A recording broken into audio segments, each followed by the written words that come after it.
Ser santos es ser reflejo del amor. Dios es amor y ama siempre. Presentamos Santo Debo Ser. Recorramos juntos el camino a la santidad al que hemos sido llamados. Escúchanos y conoce más sobre la vida en el espíritu de santidad.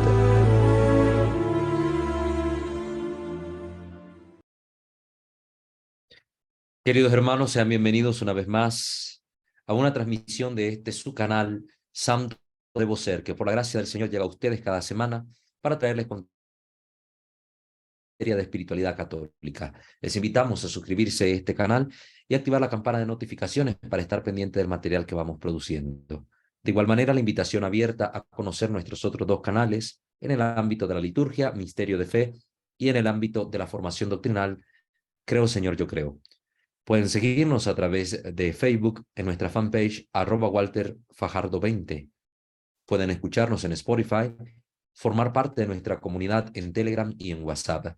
Y también, si ustedes lo tienen a bien, colaborar económicamente con nuestra comunidad a través de las cuentas que dejamos en la descripción de cada uno de nuestros videos, junto con los enlaces que hemos mencionado. Vamos pues a dar inicio a la sesión de este día, poniéndonos en la presencia del buen Dios, como siempre lo hacemos, para pedir las luces de su Santo Espíritu. Ave María Purísima, sin el ave concepta. In nomine Patris et Filii et Spiritus Sancti. Amén. Señor Dios omnipotente, Padre rico de misericordia, te bendecimos, te alabamos, glorificamos y damos gracias, porque iluminados por tu Santo Espíritu y conducidos bajo la maternal guía de Santa María Virgen, obtenemos de ti las gracias que necesitamos para comprender los temas que aquí se nos exponen. Te pedimos fidelidad al Santo Evangelio para poder practicarlo en nuestra vida.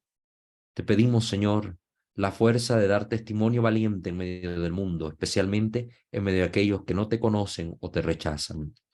Danos, Señor, la fuerza para poder ser instrumentos tuyos, instrumentos de tu paz, y que la intercesión de los santos, de los ángeles, nos obtengan de ti la gracia de la perseverancia final, para que en todo busquemos siempre tu máxima alabanza y gloria.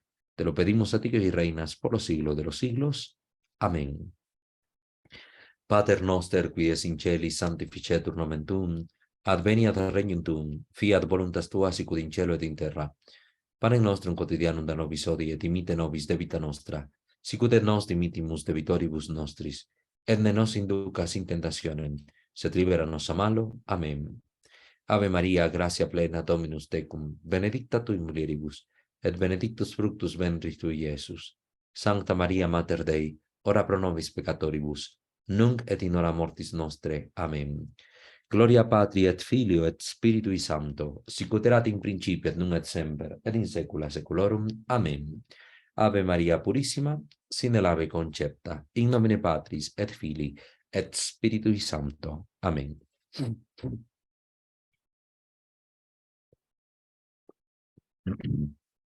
Queridos hermanos, vamos a continuar hablando de diversas interrogantes que atañen a este tema sobre los exorcismos y que vamos respondiendo como curiosidades sanas que nos permiten tener un conocimiento más cierto sobre lo que acontece durante un exorcismo.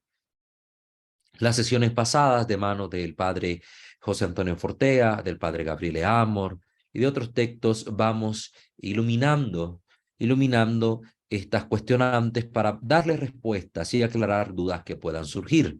La sesión pasada estábamos explicando sobre los signos, ¿verdad? Los signos que nos permiten identificar una adecuada, una verdadera liberación de la acción extraordinaria del maligno, y expusimos algunos errores que se cometían al buscar signos de esta liberación y cuáles sí son los auténticos signos que debe notar un exorcista en la persona para saber que hay una liberación real, es decir, la cesación de la acción extraordinaria del maligno, la cesación de todos estos eventos, esta parafernalia que el demonio manifestaba, y también está la iucónditas, ¿verdad? La alegría que debía permanecer, este gozo que debía ser permanente y prolongado en el tiempo después de la liberación.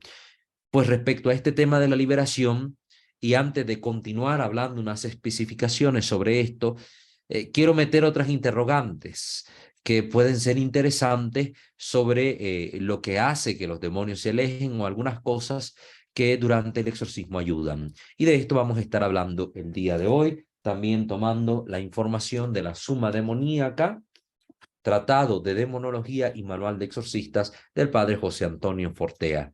¿Verdad? Buscamos de diferentes autores, ustedes saben que es importante consultar distintas fuentes, entonces aquí siempre les voy a presentar fuentes diversas que ustedes también pueden consultar por su cuenta. Vamos a comenzar con esta pregunta. ¿Por qué el agua bendita atormenta a los demonios? Ciertamente siempre se nos dice, usen agua bendita, sígnese con agua bendita, aspergen su cama con agua bendita, el sacerdote a la hora del exorcismo utilice cuanta agua bendita sea necesaria, ¿verdad? Sin que esto implique meter como en una regadera, ¿verdad? Al energúmeno para que se bañen en agua bendita, tampoco esas cosas no estarían bien hechas, sino hacer uso adecuado, digno y respetuoso de los sacramentales, como ya hemos dicho anteriormente. Entonces respondamos a esta pregunta. ¿Por qué el agua bendita atormenta a los demonios?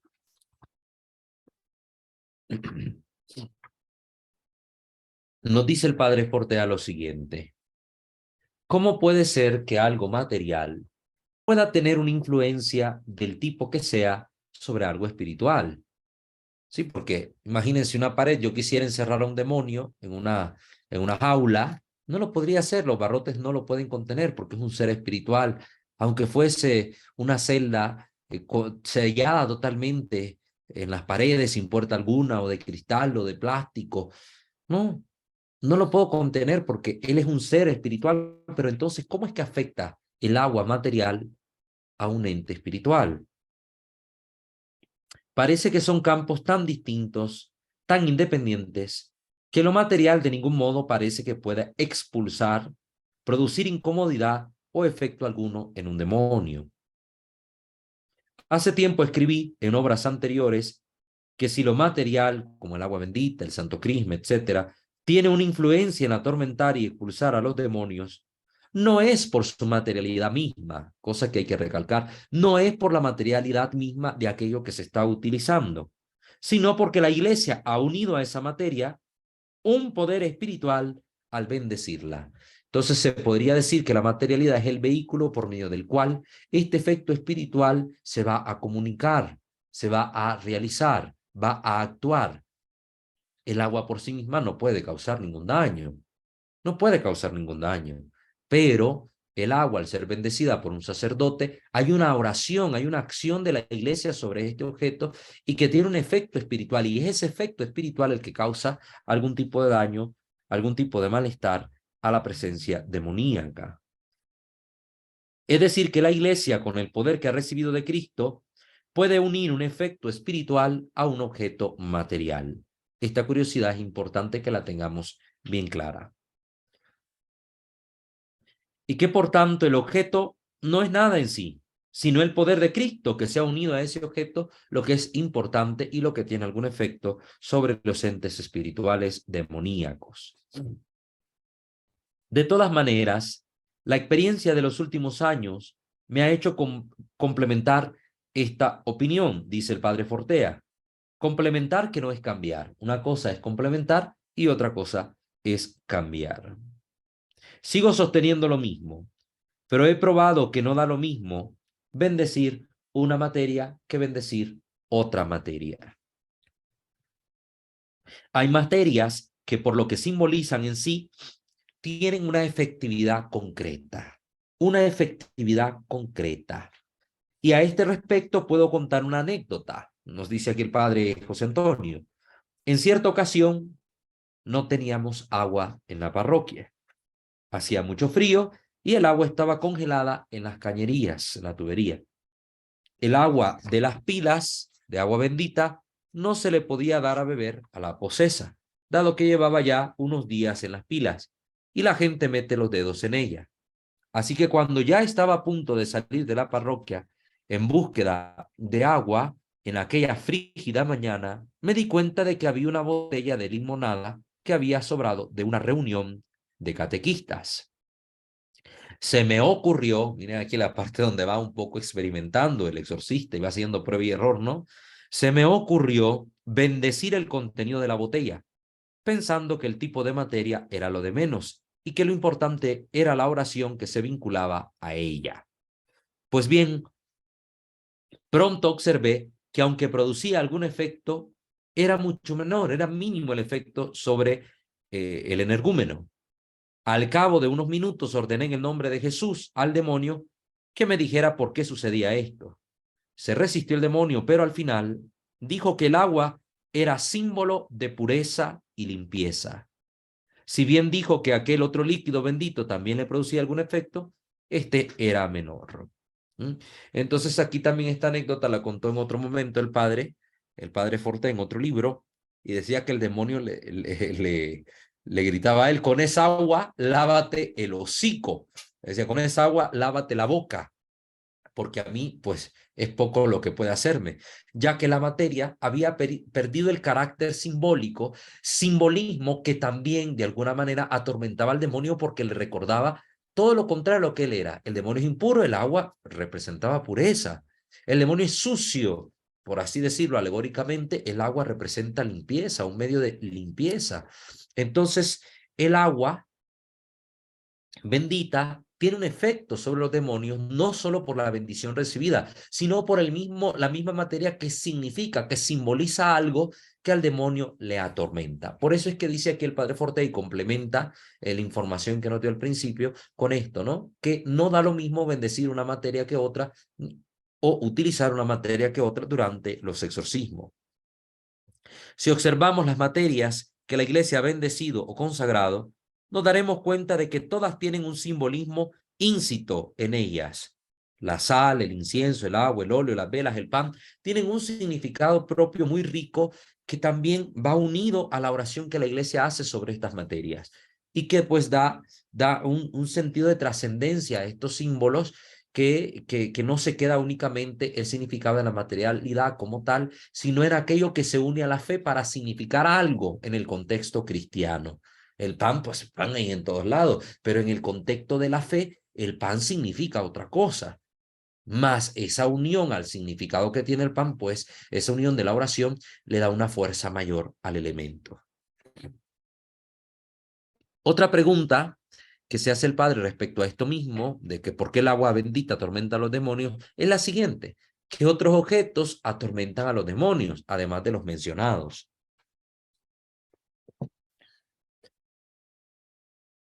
Dice el padre en su obra, Suma Demoníaca, las reliquias de los santos también atormentan a los demonios, porque están llenas de la unción espiritual de esos santos. Al final es la presencia del Espíritu Santo en esos santos, una presencia que no era solo a nivel espiritual, sino también en la corporeidad de esos santos. Y las reliquias, que son parte del cuerpo de los santos, también de alguna manera siguen manifestando al Espíritu Santo, la acción del Espíritu Santo en ellas, la presencia de Dios. Sentimos a Dios al tocar las reliquias de los santos. Un crucifijo también que por supuesto atormenta al demonio, incluso aunque no esté bendecido, porque le recuerda su derrota en el Calvario y el triunfo de Dios, le recuerda que Él será su juez en el juicio final, etc. Entonces el crucifijo, importantísimo. El crucifijo siempre va a atormentar al maligno. Por eso es que es importante bendecir las cruces y poner nuestro Cristo entronizado en nuestro hogar, especialmente en el lugar de la habitación, en la sala, en los lugares donde come la familia. Tener siempre un crucifijo. Antes las casas estaban llenas de objetos benditos, de sacramentales, de imágenes sagradas. Hoy las casas cada vez contienen de todo menos cosas de fe, menos artículos de fe, menos sacramentales. Tienen sus budas, sus pirámides, sus gatos jaladineros, sus elefantes, sus soles y lunas con estrellas y caras en ellos, sus atrapasueños, cualquier tontería, menos cosas de fe. En casas católicas, qué vergüenza. Lo mismo es válido para todas las imágenes religiosas, pues atormentan a los demonios porque les recuerdan, aún sin estar bendecidas, lo que representan. Las imágenes representan a los santos. A los santos. Personas que han vencido a Satanás, que le han derrotado en las tentaciones, que le han derrotado en las pruebas. Entonces, pues también atormentan al demonio y a los demonios en general. Y todavía más si en la bendición expresamente se pidió a Dios que ese objeto, aquel sacramental X o Y, repeliera la acción del maligno, pues más atormenta a los demonios. Entonces podríamos decir que todo objeto bendecido de forma particular atormenta a los demonios, y algunos objetos, aún sin bendecir, pues por lo que representan, le causan tormento al demonio, como son los crucifijos y las imágenes de los santos. Interesante esto, interesante. También aquí sobre esto hay algo que quiero agregar, que nos menciona el padre Gabriele Amor, el padre Gabriel Amor, otro gran exorcista famoso, exorcista de Roma, en su obra El signo del exorcista. Aquí él va a hablar sobre esta cuestión también de qué hace él durante los exorcismos, y va a describir cómo el demonio es atormentado también por los gestos propios que él realiza como sacerdote exorcista. De hecho, aquí está narrando un caso, ¿verdad?, que vivió en mayo de 1991 en Roma, y dentro de ese caso, pues él va a hacer mención de algunas cosas, ¿verdad? De algunas cosas. Sobre todo el agua bendita, dice acá. Luego, narra el padre Gabriel, tomo el agua bendita. Si Satanás tiene poseído a quien tengo delante, el agua puede ser eficaz.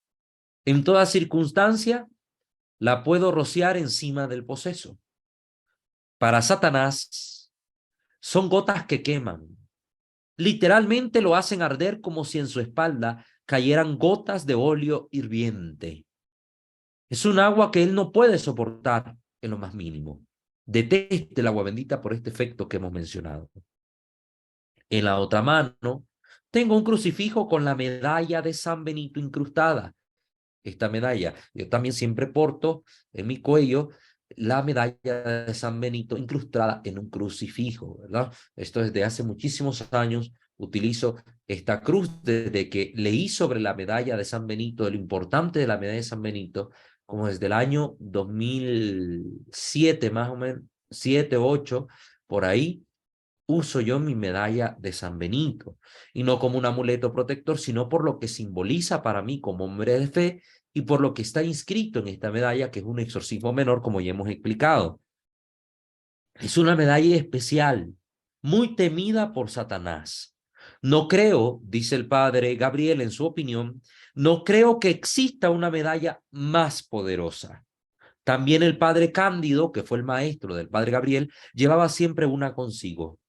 ¿Cuántas veces ese crucifijo con esa medalla dentro lo protegió en sus durísimas batallas? Recuerda el padre Gabriel. Y es que esta medalla, como se explicó en el tema de los sacramentales, recibe una bendición especial. Recibe una bendición especial porque esta medalla es la única medalla, hasta donde yo tengo conocimiento, que se exorciza, ¿verdad? Recuerden que no todo elemento se exorciza como tal, se le confiere este poder de alejar a Satanás, sino el agua, el aceite, la sal, se exorcizan, pero también la medalla de San Benito lleva una oración especial de exorcismo en el momento de su bendición, para que lo tengan presente.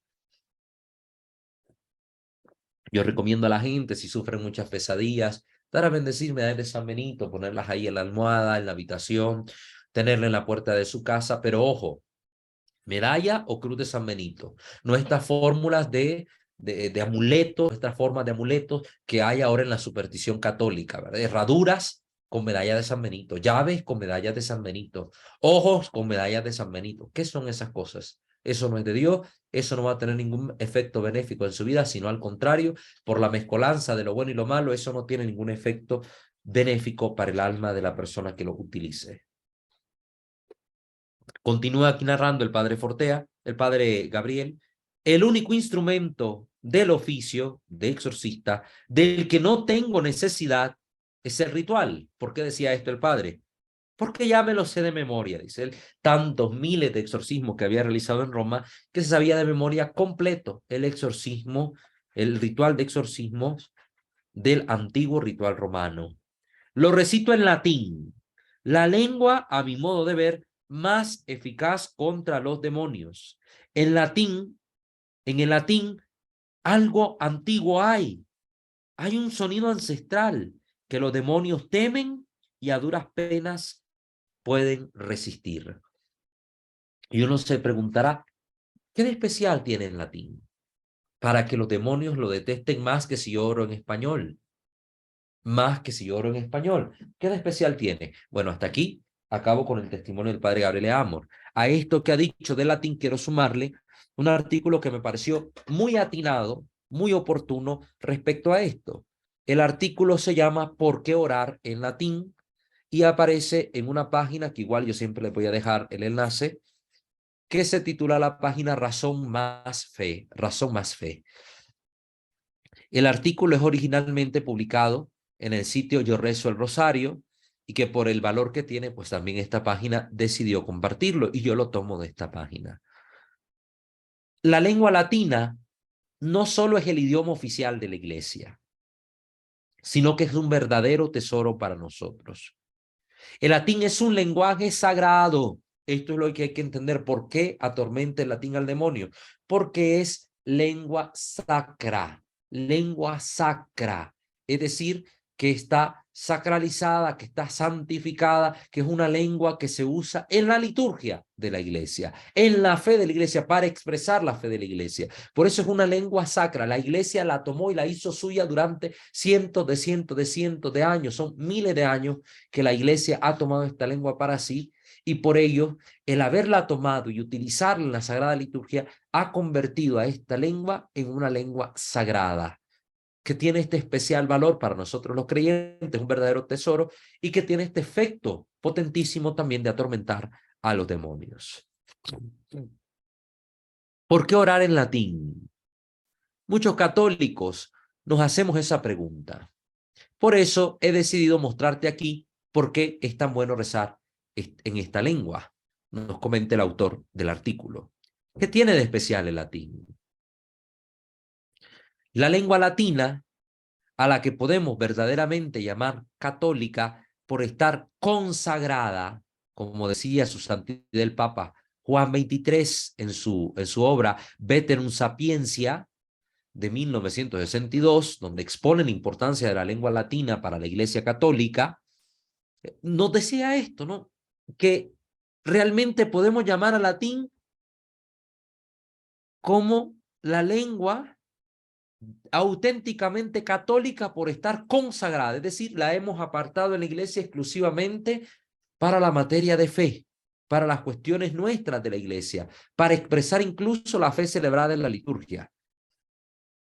Mediante el constante uso que de ella ha hecho la sede apostólica, madre y maestra de todas las iglesias, debe considerarse al latín un tesoro, ya que posee un valor incomparable y es una puerta que pone en contacto directo con las verdades cristianas transmitidas por la tradición apostólica y los documentos de la enseñanza de la iglesia, decía el Papa León XIII. Miren qué importante. Los pontífices hablan del valor de la lengua latina, de su importancia, de su sentido y el por qué es considerada como auténtica lengua católica, es decir, universal, porque en ella nos cobijamos todos los cristianos que profesamos la fe católica y nos comunicamos todos los católicos. Cuando rezamos en latín, no importa si yo soy chino, si yo soy africano, si yo tengo 20 años, si soy un anciano, si soy varón, si soy mujer, no importa, aquí todos nos hallamos en comunión, nos une una misma lengua, la lengua católica, el latín.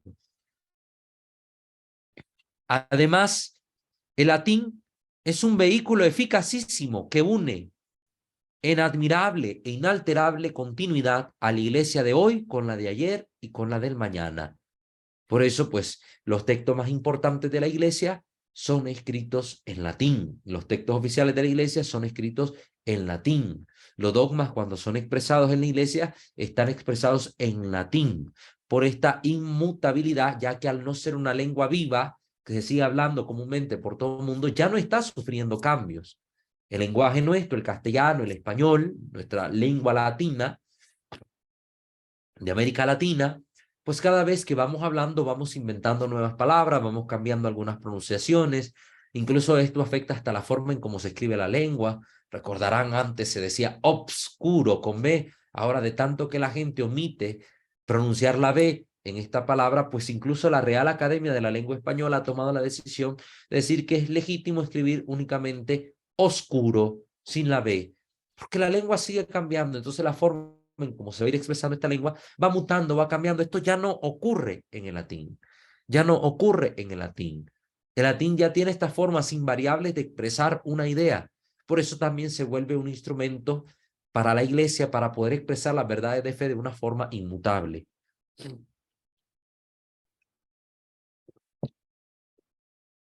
Según el Papa Pío XI, el latín es universal, inmutable y no popular. Recuerda, aquí populo ya está refiriéndose a que no es de uso del pueblo, no que es algo que ya pasó de moda. Cuando dice no popular se refiere que es a un idioma que ya no está en uso común del pueblo para comunicarse cotidianamente, sino que ha quedado restringido al espacio de la liturgia o las cuestiones de fe.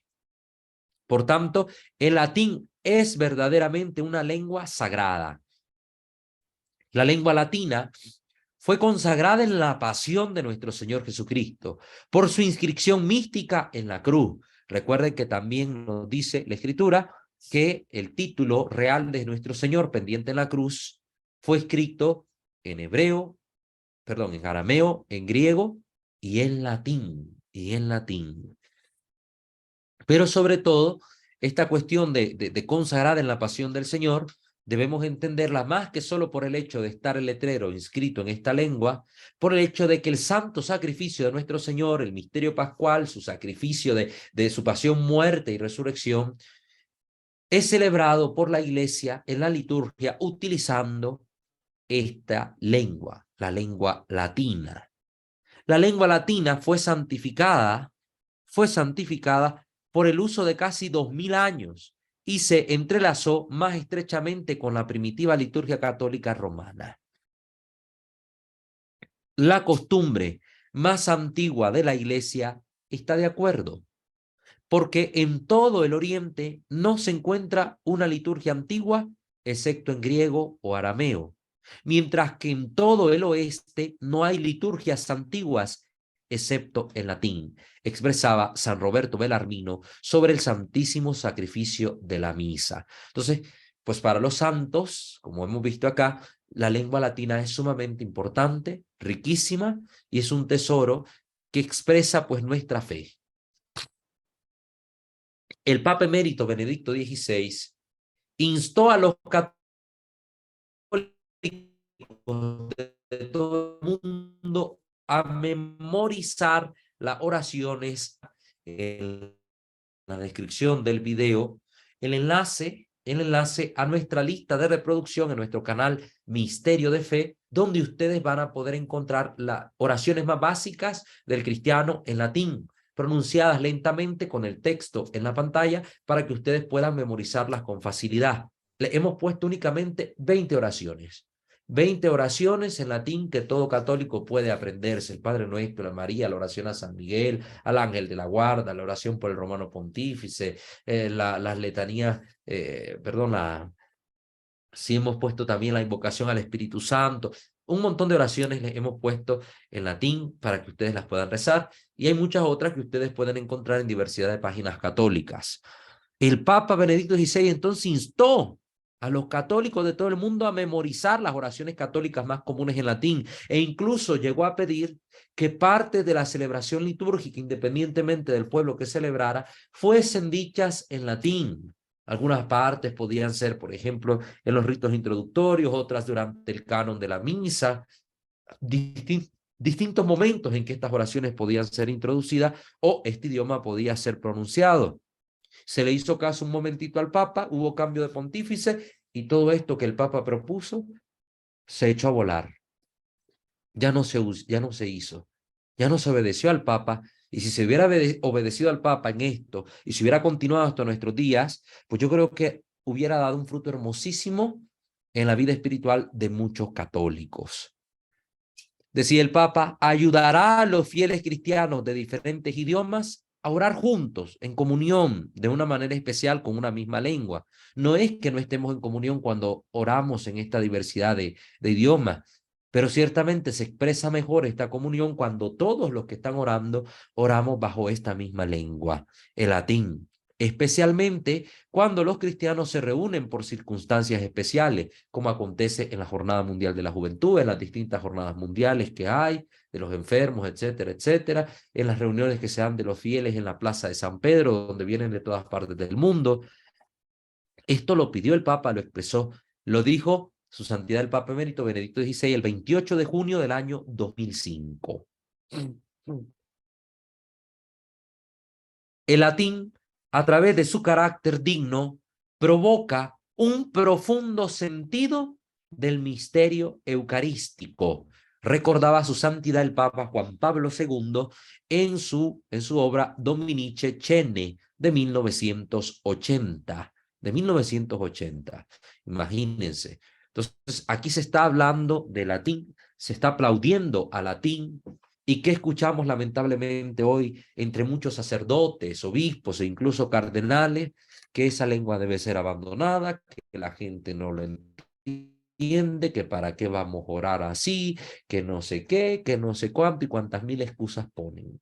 En Oriente muchas liturgias nuestras, de nuestra Iglesia Católica, se siguen recitando en lenguas que ya no se usan por el pueblo, que la gente común no entiende. Y sin embargo, la Iglesia en Oriente no ha mandatado que se omite el uso de estas lenguas en la Divina Liturgia. Al contrario, la Divina Liturgia siempre se celebra utilizando esas lenguas propias. Entonces, no sé por qué nosotros en la parte occidental de la Iglesia, en nuestra Iglesia latina, estamos desarrollando una especie de aversión al latín. Vemos a alguien que ora en latín y a veces nos parece un bicho raro. Un sacerdote que ora en latín ya es tradicionalista, ya es conservadurista, es conservador, es de no sé qué, es no sé cuánto. Y empezamos con la falta de formación a hablar cosas incongruentes, a decir pura ignorancia. Ojo con esto. Entonces, mucho cuidado.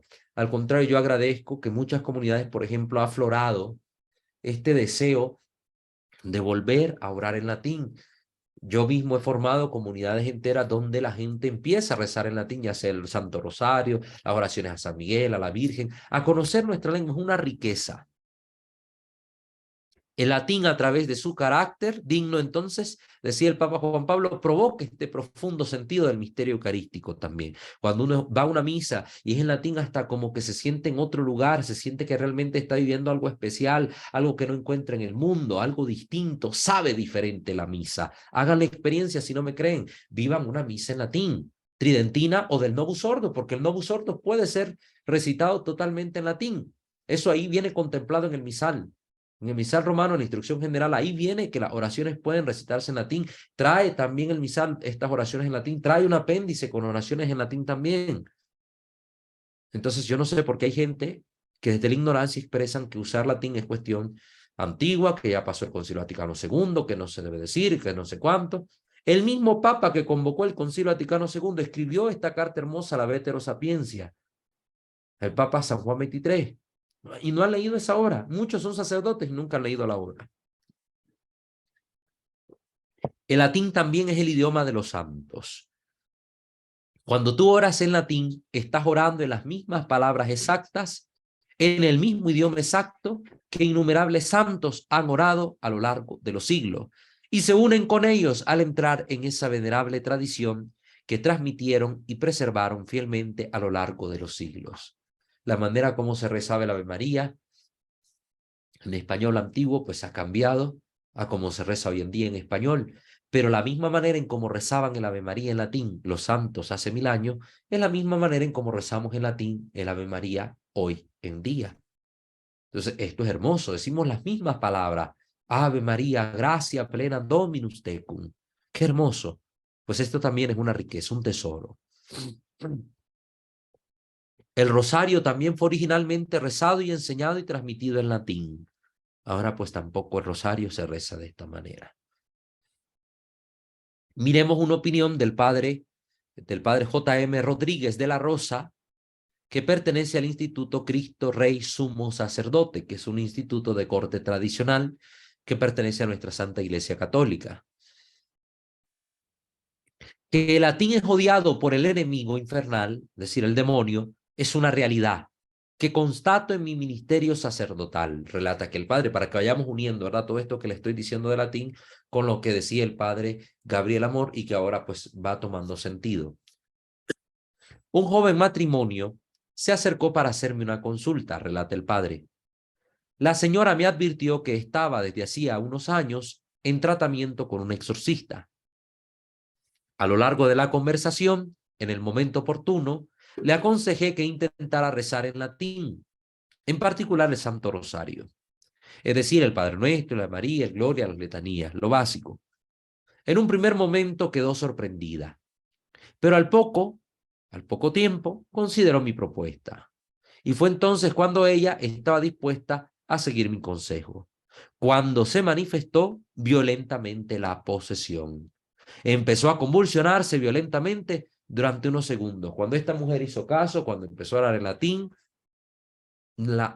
salió a luz el demonio, se manifestó la acción extraordinaria del demonio que estaba afectando a esta mujer. El latín ha sido la lengua con la que durante siglos la Iglesia ha alabado al Señor. Ha sido la lengua omnipresente en la liturgia y en la vida ordinaria de la Iglesia. El latín de la liturgia no es el latín vulgar. Vulgar viene de vulgo, que significa pueblo, el latín del pueblo, sino que el latín, la Iglesia lo ha purificado y lo ha convertido en la lengua sacra de alabanza al Creador. El latín ha sido la lengua que durante siglos se ha empleado en los exorcismos. Por tanto, es la lengua que mucho sabe de cómo debilitar a Satanás. Y por eso, la gran mayoría de exorcistas hablan bien del uso del latín durante los exorcismos. A mí, por ejemplo, cuando yo voy a hacer una oración, cuando se me pide presidir alguna bendición, según me lo permite el bendicional, pues yo aprovecho y hago oraciones en latín, oro con la gente en latín, porque he visto el efecto benéfico de usar esta lengua en la oración, aquí mismo en nuestro canal, cada vez que inicio y cada vez que finalizo una sesión, ustedes ven que oramos en latín. El latín es la lengua con la que la Iglesia ha definido sus dogmas de fe, ha fijado su fe y el magisterio de forma imperecedera e inmutable. Y es que el latín se diferencia de las lenguas vernáculas, es decir, las que hablamos cada uno según nuestra nacionalidad, se diferencia de ellas por su dignidad, por su gravedad, por su claridad y precisión. Tiene la gran ventaja de que puede ser pronunciado por quienes no lo conocen. Tal vez usted que me está viendo habla solo español, ni inglés siquiera puede hablar. Sin embargo, si yo le enseño a pronunciar el latín, usted va a estar rezando el latín junto con toda la iglesia, aunque tal vez no sepa las reglas del idioma, pero usted aprendiéndolo a pronunciar, ora en latín con toda la iglesia. El latín se presenta como una lengua acogedora, pues hace sentir los miembros de la Iglesia universal, saliendo de los particularismos de las nacionalidades y de las divisiones a que nos llevan las lenguas vernáculas. El latín es lengua de unidad, por eso es la lengua verdaderamente católica. El latín eleva el alma, nos asocia al misterio del sacrificio del altar, nos centra en el misterio trinitario, aleja al enemigo manteniéndole a distancia, nos identifica en nuestra fe católica, nos hace universales, no crea barreras idiomáticas, no se puede utilizar con fines políticos, como si se utilizan las lenguas vernáculas. Y si dices que no lo entiendes, no te preocupes demasiado. El Señor sabe latín y Él entenderá todo lo que tú le dices en la oración. Reza en latín, dice aquí el Padre. Reza tú en latín. El demonio odia el latín. Prefería utilizar el latín cuando llevaba a cabo exorcismos, ya que es más efectivo contra los demonios, dice el padre Gabriel Amor. También el escritor Tracy Wilkinson afirma lo siguiente: al diablo no le gusta el latín. Esa fue una de las primeras cosas que aprendí del padre Gabriel Amor, más conocido como el principal exorcista de Roma, aunque ese nunca fue su título oficial. También el obispo emérito de Isernia, Monseñor Andrea Genma, que es obispo y exorcista, dijo: y si yo hablo en latín, el demonio me responde en latín. Él le tiene un horror a esa lengua. Es la experiencia de los exorcistas con el latín. Y la gente no quiere aprender latín porque se siente que está en el pasado, que es retrógrado, que eso era tridentino y que ya pasó el Concilio Vaticano II. ¿Cuánta ignorancia, hermanos? ¿Cuánta necia ignorancia proferida por boca, a veces incluso de nuestros ministros sagrados, los sacerdotes? El diablo está contento por la casi desaparición del latín. En conclusión, no son pocos los argumentos para que empecemos a orar en latín, la lengua materna de nuestra Iglesia Católica. Termina aquí el autor del artículo, diciéndonos estas palabras. Pues ya saben, por eso el latín atormenta al demonio, porque es la lengua sacra de la Iglesia. Sobre la importancia del latín, les voy a dejar en la descripción un videíto de Mariano Arnal. Él va a decir ahí quién es para que ustedes lo conozcan. El videito dura alrededor de 29 minutos, pero creo que es sumamente valioso lo que él nos expone. Yo me lo he visto completo también, lo que él nos expone en este pequeño corto video, que ustedes pueden escuchar y aprender mucho de los contenidos que él comparte, para que notemos cuál es la importancia del latín a nuestra Iglesia Católica y por qué estamos llamados a conservarlo. Entonces, esto sobre el latín. Se fijan, son pequeños detalles que a veces no conocemos. Ya hemos hablado entonces de por qué el agua bendita atormenta al demonio. Hemos explicado qué otras cosas atormentan al demonio. Y hemos hablado de la lengua latina como también un instrumento que atormenta al demonio. Ahora respondamos algunas otras preguntitas sobre la liberación. Recuerden que estas las quise encajar dentro de esta materia que estamos hablando, que es la verdadera liberación de la acción extraordinaria de los demonios, que hemos comenzado a hablar sobre ella desde la sesión pasada.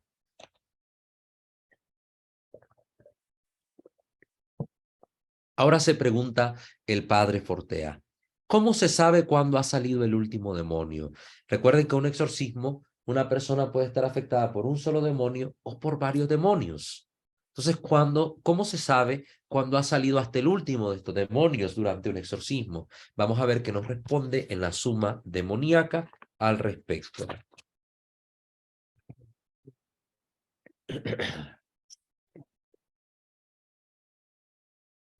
Dado que en un poseso puede haber varios demonios, surge la cuestión de saber cuándo ha salido el último.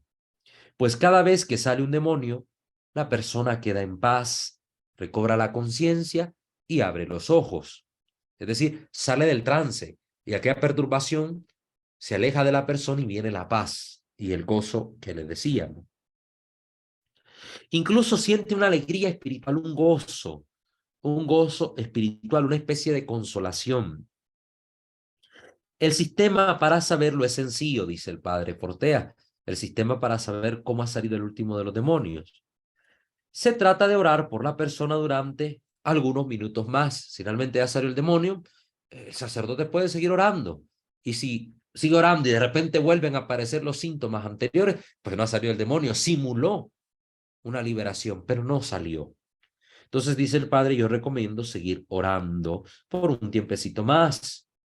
Si todavía queda algún demonio adentro, la persona entrará en trance o volverá a ponerse furiosa.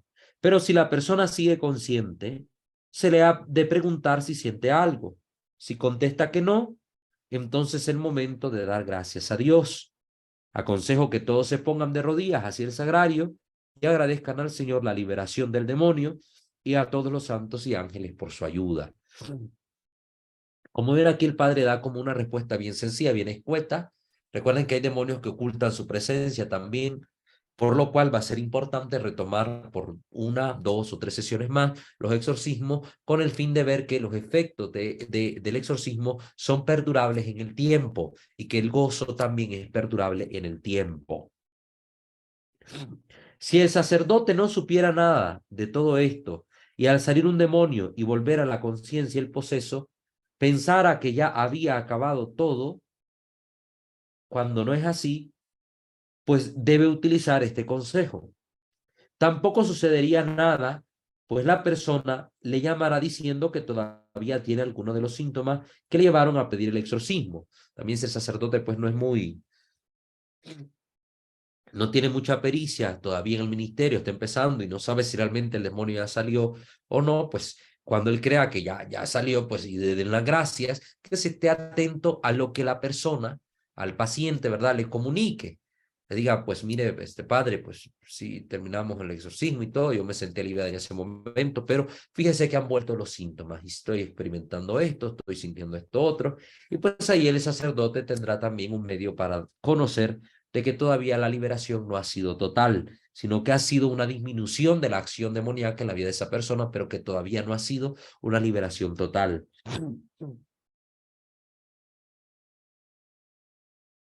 Así que simplemente el sacerdote tendría que reemprender las oraciones para sacar hasta el último demonio o aquellos que queden en la persona. Y ahora nos podemos preguntar, bueno, ¿y qué sucede si en un exorcismo los demonios no salen? ¿No quieren salir? Ahí se quedan. ¿Qué sucede en esos casos?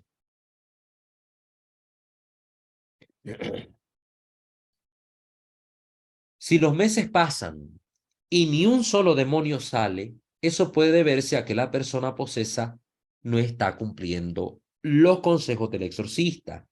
El exorcista le debe haber aconsejado antes de empezar la primera sesión que la persona necesite ir a misa, que ore, que se confiese, que comulgue, que cumpla los 10 mandamientos, que lleve una vida de oración, que lea la palabra de Dios, que deje aquello que le pudo haber llevado, ocasionado este mal que está viviendo.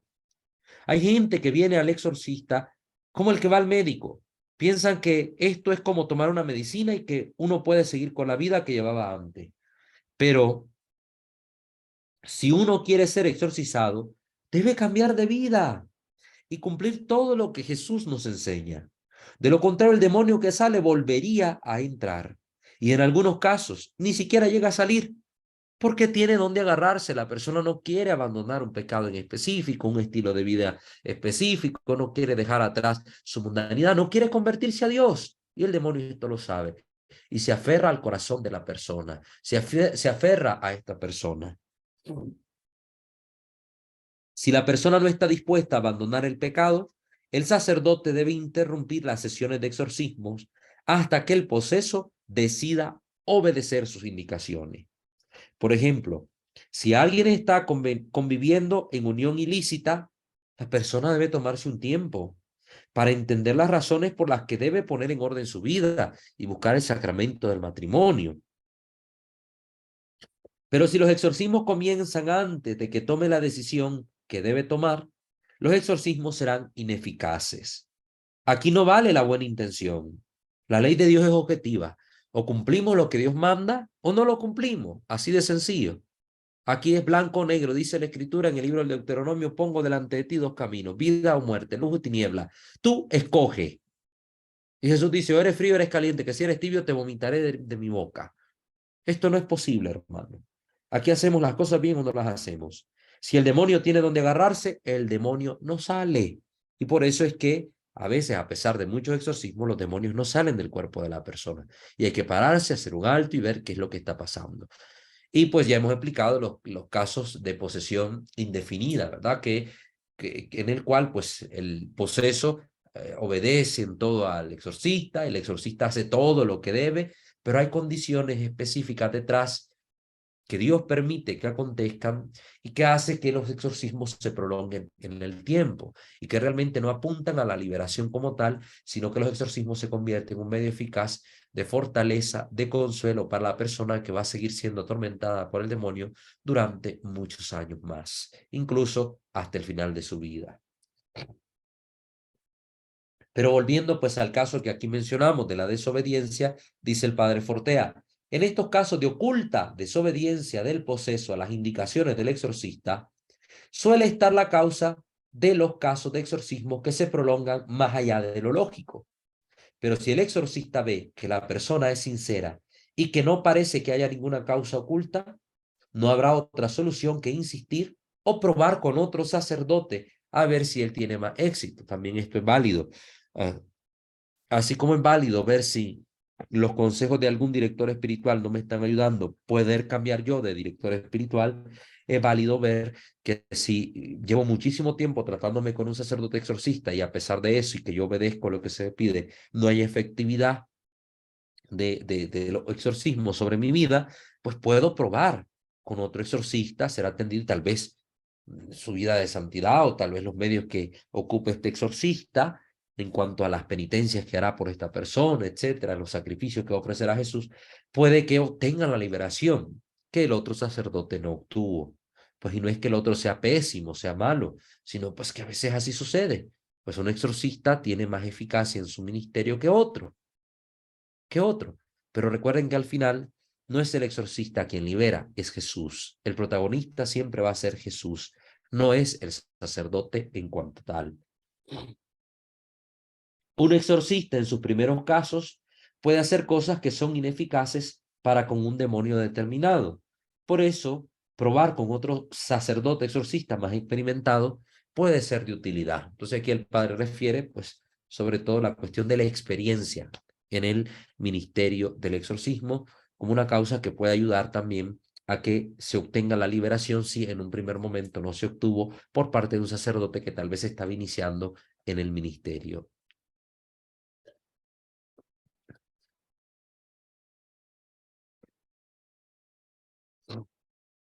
¿Qué es lo que hace que un demonio salga de un cuerpo en un exorcismo? Otra pregunta curiosa. ¿Qué es lo que hace? Tres cosas son las que pueden hacer que un demonio salga del cuerpo. Son las siguientes. El mismo demonio que decide salir, el poder sacerdotal que lo obliga o un ángel enviado por Dios. Estas son las tres causas, según el padre Fortea, que hacen que el demonio abandone un cuerpo. En los casos de demonios más débiles, son ellos mismos los que deciden salir, no aguantan los exorcismos. Las cosas sagradas y la oración les torturan y en un momento en que deciden salir para no seguir sufriendo. En ocasiones al marchar dicen cosas como, salgo, no me expulsas, sino que salgo yo por mi propia voluntad. Son orgullosos hasta el final, recuerden. Otros demonios son más fuertes que estos primeros y por más que sean torturados, se quedan como pegados a la persona. Sufren pero no sueltan el cuerpo del poseso. El exorcismo de estos demonios se prolonga más, pero finalmente la orden del poder sacerdotal hace que salgan. Con el exorcismo se han ido debilitando y acaban siendo expulsados, arrastrados por ese poder de la oración, por ese poder sacerdotal. Y por último, otros demonios, los de mayor rango, asimismo sufren terriblemente en el exorcismo, pero tiene que venir un ángel y echarlos de ese cuerpo. Son tan poderosos por su naturaleza angélica que es la oración deprecativa a Dios la que cuando alcanza la medida que Dios tiene prevista, envía al ángel. Y es entonces cuando al final del exorcismo, repentinamente se produce como una lucha invisible. El poseso empieza a mirar a un lugar concreto y trata como de arañar y de golpear. Es entonces cuando se producen las peores agitaciones y gritos. Aunque el sacerdote calle, el ángel está ya ahí en ese lugar. Y la liberación se produce por obra de esta lucha invisible, o porque se presenta la Santísima Virgen María. Nuestro Señor también, pues de una manera especial en algunos casos, pues manifiesta su poder y el demonio es ahuyentado. Y respecto a esto, ¿verdad? Vamos a responder dos preguntitas más para hacer la sesión de hoy. ¿Puede volver a quedar poseso el que ha sido exorcizado? Bueno, padre, ya lo metieron al exorcismo, ya salió el demonio y todo, pero ¿puede volver a quedar poseído? ¿Qué nos comenta respecto a esto el padre Fortea?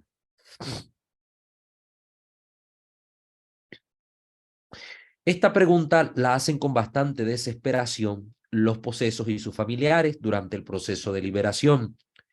Hay que contestarles tajantemente que no volverán a quedar posesos. Si la persona vive en gracia de Dios, reza, se confiesa, va a misa, pues no tendrá nada que temer, pues está acorazado por la gracia y el mal no podrá penetrar. Si la persona liberada, por el contrario, vuelve a su anterior estilo de vida de pecado, podría quedar posesa de nuevo. Si yo quedé poseído por andar jugando la ouija o andar haciendo espiritismo, leyéndome las manos, las cartas, el horóscopo y todo eso, y yo paso por el proceso del exorcismo y terminado este caos, me da la tentación de volver a esas cosas para saber mi futuro, entre comillas, Pues estoy volviendo a abrir la puerta que hizo introducirse a Satanás en mi vida. Posiblemente puedo quedar poseído. El demonio, de hecho, va a estar atento a la vida de esta persona para querer entrar otra vez en ello.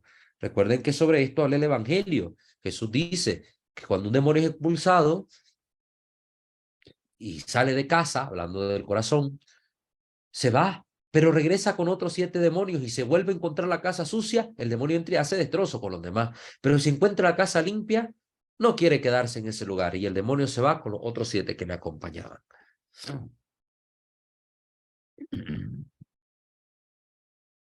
Dice, y si la persona queda nuevamente poseída, quedará posesa por más y peores demonios, recuerda el padre Fortea. Pero hay que dejarles muy tranquilos diciéndole que si la persona lleva una vida cristiana, aunque el demonio quiera entrar, no podrá. Es más, hay que tranquilizarles diciéndoles que el demonio no entrará de nuevo ni siquiera aunque cometan un pecado mortal o más. Solo podrá entrar si vuelven a un estado de pecado permanente, es decir, si retornan a una situación estable de alejamiento de Dios. Como ejemplo de que un demonio no puede retomar al cuerpo de un liberado, recuerdo el caso de una señora que quedó liberada de todos los demonios que le atormentaban. Me llamó pocos días después diciéndome que se sentía mal, que volvía a sentir una opresión en el pecho y algunos de los síntomas que le habían llevado a pedir el exorcismo. Me extrañó muchísimo porque estaba seguro de que todos los demonios habían salido y la señora me aseguraba que desde que fue liberada había rezado mucho, leía la Biblia y otras cosas. Le impuse las manos y oré sobre ella. No entró en trance, pero comenzó a sentir más y más fuerte esa opresión sobre el pecho. Después fue cediendo y cediendo. Conforme avanzaba la oración, que no duró más allá de 5 minutos, esa opresión fue debilitándose hasta desaparecer por completo. Ya nunca más volvió a tener problemas. ¿Qué había sucedido en ese caso? Pues era un caso de influencia demoníaca. El demonio había salido, pero trataba de volver a entrar. No pudo poseerla porque ella llevaba la armadura de la vida espiritual, pero el demonio quería entrar. El demonio no la pudo poseer, pues por más que oré, la mujer no entró en trance. La oración del sacerdote rompió esa mera influencia que ejercía el demonio sobre ese cuerpo y alejó para siempre a ese espíritu que ya no volvió nunca más a molestarla. Realmente era una forma de vejación. Recuerden que hemos aclarado que sobre todo debemos entender cuáles son los principales casos o los tipos de acción extraordinaria del maligno. Eso ya lo aclaramos. Este es el caso en el que he visto más claro el esfuerzo de un demonio por querer retomar a un cuerpo y no poder. La vida espiritual, aunque no la veamos, supone una verdadera y auténtica coraza que nos protege de la acción de los demonios. Interesante esto. Entonces recuerden evitar volver a llevar la vida de pecado que nos hizo introducirnos en estas malas experiencias o dolorosas experiencias de la acción demoníaca en nuestra vida. Por último, para ir cerrando esto de la liberación, respondemos a la siguiente pregunta. ¿Puede exorcizarse a un no católico, a alguien que no profese nuestra fe? ¿Se puede? Pues dice lo siguiente el padre Fortea. Sí, los no bautizados o los bautizados en otras confesiones pueden ser exorcizados. El exorcismo supondrá una magnífica ocasión de acercamiento a Dios y a la Iglesia. A los que pertenecen a confesiones monoteístas no se les exigirá el abandono de su religión. Así, por ejemplo, si un musulmán pide el exorcismo, no se le exigirá la fe en Cristo para ser exorcizado, pero se le invitará a ella. Bastará, por un lado, con que, aunque su fe en el único Dios verdadero, creador de todo y juez de vivos, y por otro, que lleve una vida justa y adecuada a la ley natural, pues para que quede liberado. Pero siempre será ocasión oportuna para que este hombre conozca la fe en Jesús, que es al final el que lo está salvando. Sí que le puede pedir que aumente su tiempo de oración, la oración a Dios, sin exigirle que ore ni a la Virgen ni a los santos, aunque sí que le puede sugerir esta oración. Sin embargo, a alguien que está en una religión politeísta, se le debe exigir como condición para comenzar los exorcismos que abandone su falsa creencia en dioses y acepte a Dios, porque esos dioses, pues como hemos explicado, son demonios. Pero en el caso de los judíos y los musulmanes, los que tratan de adorar al verdadero Dios por quien se vive, pues se le hará esta sugerencia, esta invitación a la fe auténtica sin obligarles, ¿verdad?, a un cambio de fe. En cambio, a los que son de otras denominaciones, de otras religiones, pues sí se les hará una invitación explícita a creer en el verdadero y único Dios, que es el que les va a liberar. Si no, no van a poder ser exorcizados, si no, no va a tener efecto el exorcismo en ellos. Pero sí que se puede exorcizar a uno católico, porque recordemos que el exorcismo no es un sacramento, es un sacramental, es un sacramental. Entonces, esto lo tenemos que tener bien claro. Muy bien, con esa cuestionante concluyo yo la sesión formativa de este día, invitándoles a suscribirse a este canal, Santo Debo Ser, activar la campana de notificaciones, visitar nuestros otros dos canales, Misterio de Fe, Creo Señor Yo Creo, seguirnos en Facebook como @Walter Fajardo 20, escucharnos a través de Spotify, unirse a nuestra comunidad en Telegram y en WhatsApp y colaborar económicamente con nuestra comunidad si ustedes así lo tienen a bien. Toda la información la va a encontrar siempre en la descripción de cada uno de nuestros videos. Muy bien, pasamos ahora a la sección de Hablando con la Gente. No sé si tenemos, hermana Naibi, algún comentario, o como están conectados ahorita acá por Zoom, si alguien quiere decir algo sobre lo que ha escuchado, pues les invitamos a encender su micrófono, nos dicen su nombre, de qué parte nos hablan, y con gusto pues les respondemos o escuchamos su comentario. Pueden participar. Ya pueden desactivar sus micrófonos en caso de así desearlo.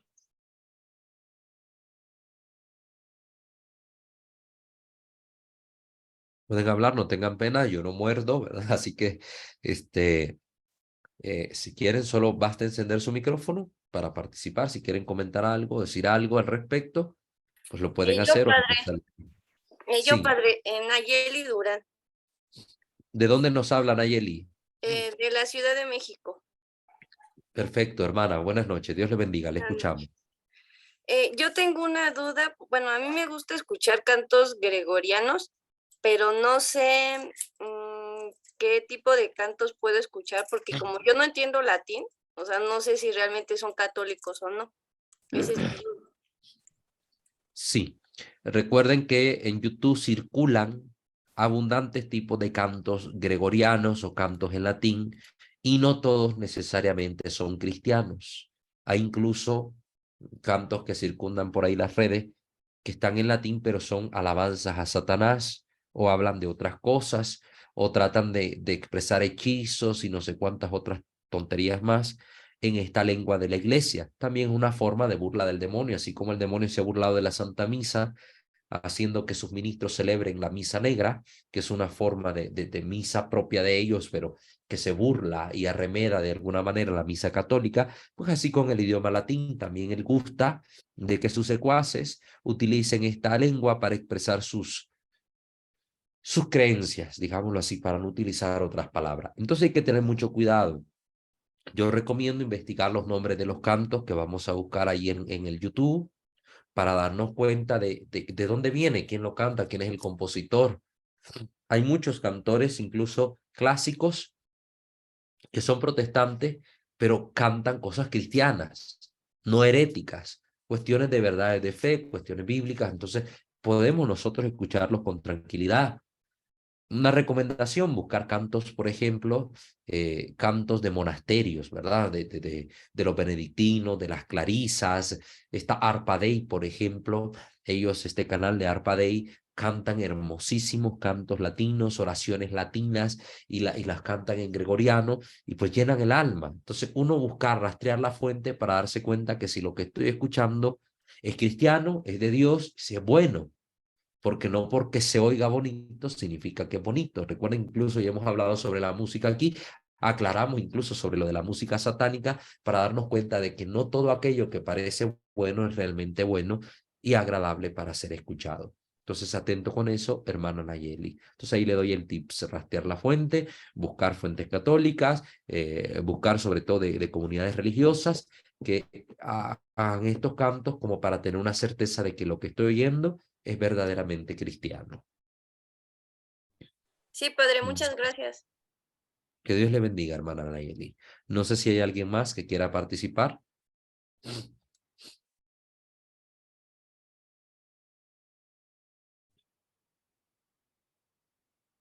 Bueno, parece que no Padre, tenemos... buenas noches. Sí, ¿Puede hablar mi mamá? Está aquí. sí, claro que sí. Soy Susana Hernández, padre. Buenas noches. Hermana Susana, le escuchamos. A mí me pasó con una cuestión desagradable. Una vez me invitaron a rezar un rosario y yo le pedí que cuando me tocara mi misterio, rezar en latín mi Ave María. Y Sí, me dijeron, sí, ok, estuvo bien.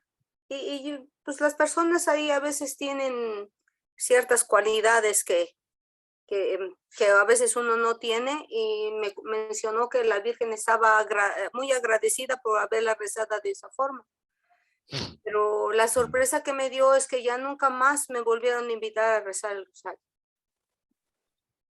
sí, Entonces, lamentablemente somos nosotros los seres humanos que tomamos actitudes y comportamientos que desdicen de la fe que profesamos, porque pues se ve como reaccionarios a las personas que hablan en latín, que rezan en latín, como reaccionarios al concilio, al papa. Entonces les digo, bueno, si no les gusta el latín, al primero que tienen que callar es al papa, porque el Papa Francisco reza en latín, hace oraciones en latín, celebra misas en latín, ha celebrado la misa de cara a Dios también.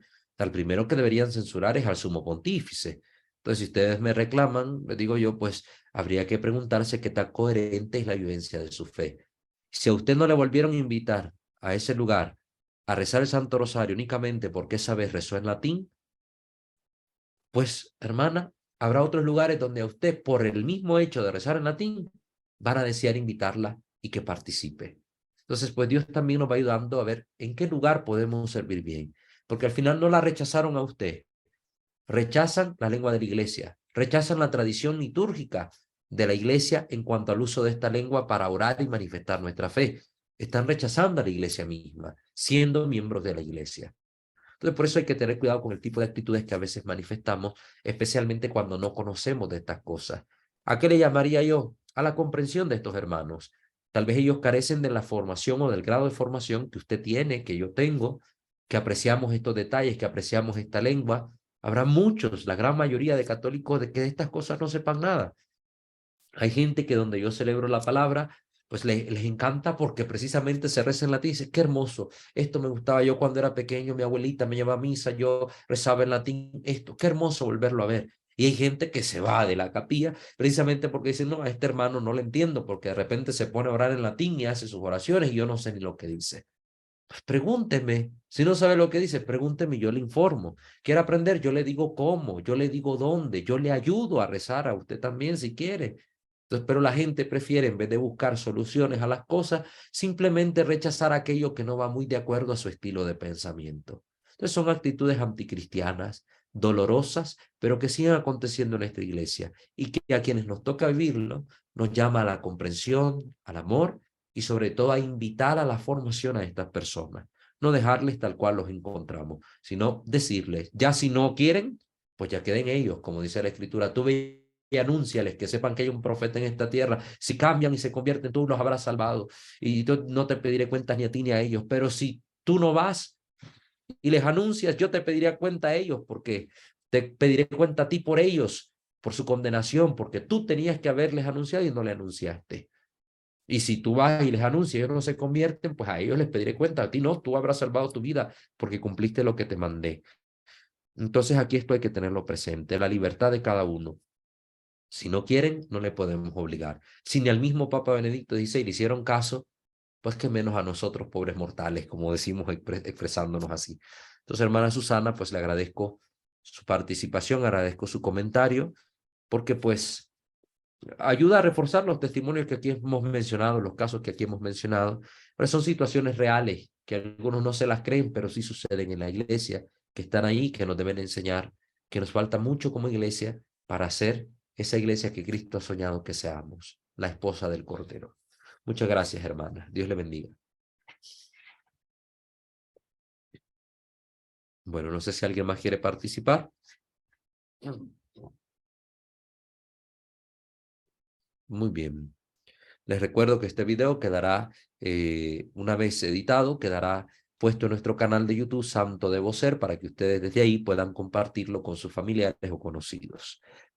Vamos pues a cerrar esta sesión poniéndonos la presencia de Dios como siempre hacemos. Ave María Purísima, sin el ave concepta, in nomine Patris et Filii et Spiritus Sancti. Amén. Dios omnipotente, Padre rico de misericordia, te bendecimos, alabamos y damos gracias porque nos permites tener este momento de encuentro, de formación, de crecimiento humano y espiritual. Te pedimos que la luz de tu Espíritu Santo nos guíe y nos dé discernimiento para poder aplicar adecuadamente estos contenidos para bien de la comunidad cristiana, para bien de nuestra familia y nuestro propio bien personal.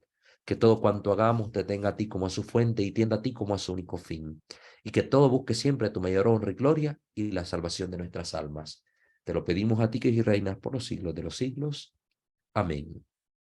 Subtuum presidium confugimus Santa Dei Genetrix, nostra deprecationes ne despicias in necessitatibus, sed a periculis cunti liberanos semper, o Virgo gloriosa et benedicta. Amén. Sancte Micael Arcangele, defendenos in prelio, contra nequis insidias diaboli esto presidium, imperetili Deus supplices te precamur. Tuque prince milicia celestis, Satana malios spiritus malignos, qui ad perditionem animarum per vagantur in mundo, divina virtut in infernum detrude. Amén. Angele Dei, qui custos es mei, mettivi commissum pietate superna, illumina, custodi, rei et guberna. Amén. Ave María Purísima, sin el ave concepta, in nomine Patris et Filii et Spiritus Sancti. Amén. Que el Señor nuestro Dios me lo bendiga a todos ustedes, a sus familias, bendiga sus vidas, sus negocios, sus trabajos y todo aquello que realizan en pro del bien común. Que el Señor pues les conceda las gracias que necesitan para mantenerse fieles en la práctica de su fe. Les mando pues a todos este fuerte y caluroso abrazo en Cristo Jesús nuestro Señor. Será hasta una próxima ocasión, si el Señor así nos concede la gracia de poderlo hacer. Dios les bendiga.